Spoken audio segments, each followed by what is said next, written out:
Hej drugari, evo danas pričamo o Branislavu Nušiću, o njegovom životu i delu.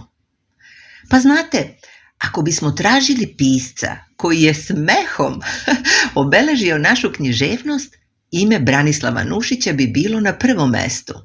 Jer on nije bio samo pisac, bio je i glumac, novinar, diplomata, komediograf, a pre svega čovek koji je umeo da u svemu pronađe vedrinu i humor. Njegov život bio je pun preokreta, ali njegova dela i danas bude osmeh i to je možda najveći znak istinske veličine. Nušić je rođen 1864. godine u Beogradu, u porodici trgovaca. Njegovo pravo ime bilo je Alkibijad Nuša, ali ga znamo po imenu Branislav Nušić. Odrastao je u Beogradu i Smederevu u vreme kada je Srbija još uvek gradila svoju državnost i živela između starog patrijarhalnog načina života i novih evropskih uticaja. Upravo taj kontrast postao je plodno tlo za njegov humor. Školovao se u Beogradu i građanskoj školi, a kasnije studirao pravo. Međutim, kao što se često dešava kod velikih pisaca, prava ljubav bila je književnost. Još kao mlad čovek počeo je da piše pesme i pripovetke, ali se brzo prepoznao njegov talent za humorističke tekstove i komediju.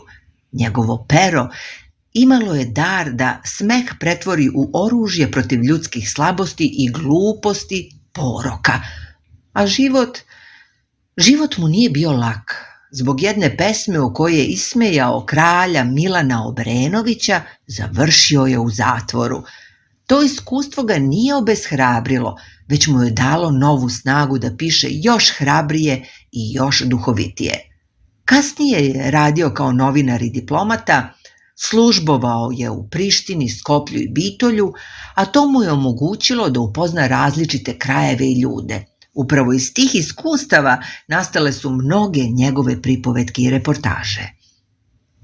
Ipak, najviše ga pamtimo kao najvećeg komediografa srpske književnosti. Njegove komedije, kao što su Narodni poslanik, Sumnjivo lice, Gospođa ministarka, Pokojnik ili Ožalošćena porodica, zauvek su obeležile naš teatar. U njima je ismejavao ljudsku sujetu, pohlepu, želju za položajem i moći, ali uvek na duhovit i topao način. Njegovi junaci su karikature, ali i ogledalo društva. Dok se smejemo njima, pomalo se smejemo i sebi.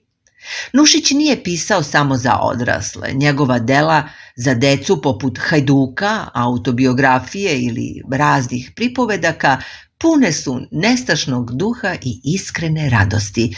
U njima se vidi koliko je voleo da se seća detinjstva i koliko je verovao da su dečija mašta i humor najčistiji oblici slobode.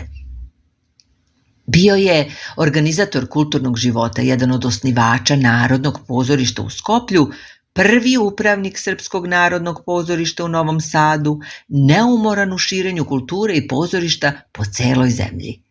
Umro je 1938. godine u Beogradu. Ostavio je iza sebe ogromno književno nasleđe, komedije, pripovetke, romane, feljtone, eseje, ali ono što je možda još vrednije jeste duh, sposobnost da i u teškim vremenima ljudi pronađu osmeh. Šta Branislav Nušić znači za nas danas? On nas uči da smeh nije samo zabava, već i način da prepoznamo sopstvene slabosti.